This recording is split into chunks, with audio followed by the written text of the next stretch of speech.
Hi, my name is Tina Rose, and today we will be going over my design challenge. We will be looking at a design challenge made for kindergartners using Scratch. They will be furthering their sight word recognition through coding.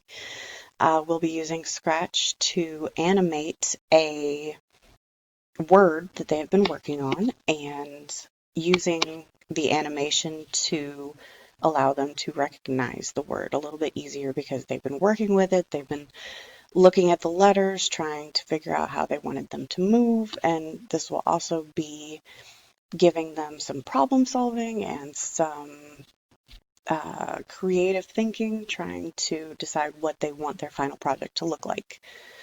The first 20 minutes of the lesson will be introducing Scratch to the kindergartners, walking them through a project so they can see how the code works and give them a general understanding. Then they will go up to their seats and work on their computers to create their own project. The next 30 to 45 minutes will be me going around and answering any questions, giving suggestions, helping to get them in the right direction with their projects.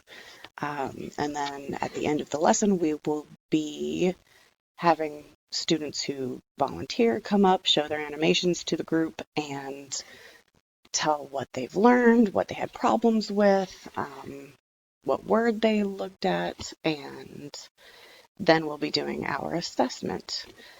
Due to the fact that these are kindergartners, we will be doing a verbal assessment after, but I did create a simple sample assessment just with general questions like what kind of program did we use today and what are the sprites and what were we doing with them, with those kind of questions. So to begin, we'll go to Scratch and I'll give you a look at what the final product was. I chose look just because it was a simple word from one of the first sight word lists and added the little balls at the end for eyeballs. Just something cute and simple. So to do this, we had to choose our backdrop. And I chose one that went with the colors that the word already was. So we did the underwater. And then this was the first piece of code. So this was when that green flag is clicked, the letter will rotate 20 degrees and this will repeat 38 times and then will point in the 90-degree direction. This part is especially important so that the letter goes back to its original position. The O's I decided to make go at the same time. So all I did was create this piece of code through the control and looks menus and did the same thing for each of those. But they get bigger and smaller, so we had to change the size by 10 and repeat that, and then change the size by -10 to make it get smaller. And I did that a couple times to give it the illusion that it was getting bigger and smaller and bigger and smaller. And then the K, we had wait 3 seconds so that these other letters could get through their animation, and then it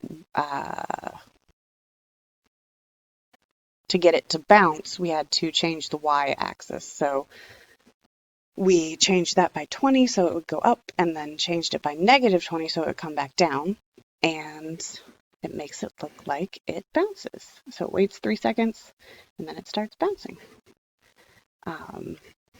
And then the balls we did afterwards. So they actually have to hide when it's clicked, and they disappear. And then they wait for 5 seconds to allow these to go through their animations. And then we change the x-axis this time by 5 and -5 to just get it to bounce just a little bit left and right. and look like it's kind of looking around a little. Um, and that was it. That was all of it that we did for that. Um, the ISTE standards that we went over with this, or that we touched on, was using technology to create, adapt, and personalize learning experiences that foster independent learning and accommodate learner differences and needs. And designing authentic learning activities that align with content area standards and use digital tools and resources to maximize active, deep learning, and creating learning opportunities that challenge students to use a design process and computational thinking to innovate and solve problems. So that is our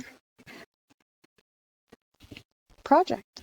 And hopefully this will let them really focus on each of the letters that are in their words and create a project that gets them thinking about what that word means and what they can get it to do using the technology that's available these days. Thank you so much for watching and listening.